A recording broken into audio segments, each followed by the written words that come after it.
Okay, welcome to this Year 12 Maths A-level session on quadratic trig equations. I'm just going to walk through some examples here.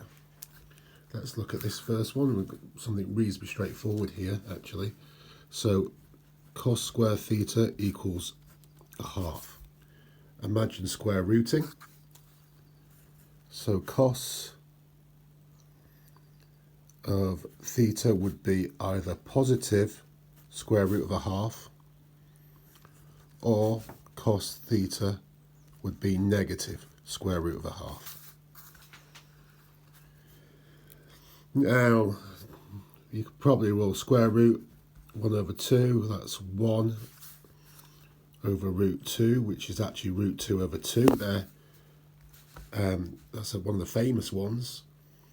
So actually, if you do inverse cos of 1 at the square root of a half, you actually get 45 degrees. Now, if we think about our cos solutions, the symmetry of the cos curve, just draw a little one there. Not ideal, but you can see the symmetry, 0, 360, the line going at 180. We've got a line of symmetry there. So I would do 360 minus 45 to get my second solution of 315 degrees. So there's my first two solutions. With these, you get another solution as well. You get the negative of the square root. Now that would give me arc cos of negative root half, gives me 135 degrees. My second solution, remember the symmetry in the cos graph, I do 360 minus that, so 225 degrees.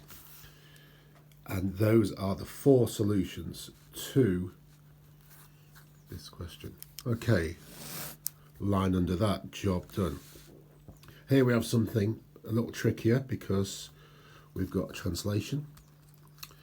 But we say, okay, let x equal theta plus 10 degrees. So we solve sine squared x equals 3 over 4. Okay.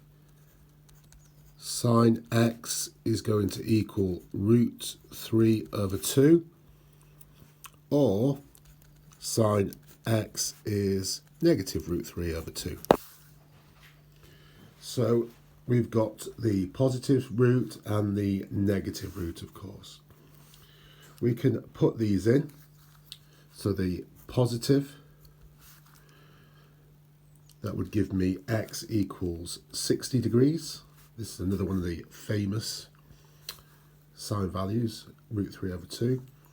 Now, if we remember, look at our multiple solutions, sine looks like this. 180 degrees there, 360 degrees there, 0 degrees there. So to do 180 minus 60 for my first multiple solution, and I've got 120 degrees for x. Now, theta plus 10 will give me x, so I'm going to take 10 degrees away from my x value. So I'm going to have here theta is 50 degrees, and theta is also 110 degrees. Let's deal with our negative. Now, your principal solution from your calculator when you do arc cos of negative root 3 over 2,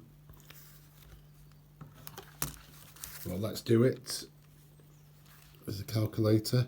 Shift sine negative root 3 divided by 2 is negative 60. Now that's not much good to us, negative 60. It's not going to be in the range we want. The range we're solving this, and I should have made that clear there, is between 0 and 360 degrees. You're always given the range when you get a trig equation. That's not going to help me. I take 10 away from that and it's negative 70. However, if we look here, negative 60 would be about there, 60 degrees in from 0. So I'll look at the symmetry and I can say, okay, 60 degrees on from 180, and that will give me an x value of 240. Get rid of that. Now I know root 3 over 2 lies 60 degrees in from the key points, so same with 360. Take away 60 degrees and you've got an x value of 300 degrees. Make sure you're working on your multiple solutions. Well, let's see what theta equals. I just knocked 10 off that, so I've got 230 degrees and I've got 290 degrees.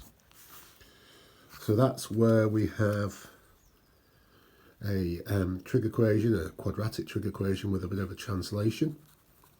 We deal with the translation by the coding. We replace theta plus 10 with x, and then we do the shift of 10 degrees at the end. Key point there is the multiple solutions. Keep referring back to understanding your sine graph. Thank you. I'll return with another video on another type of trig quadratic equation shortly.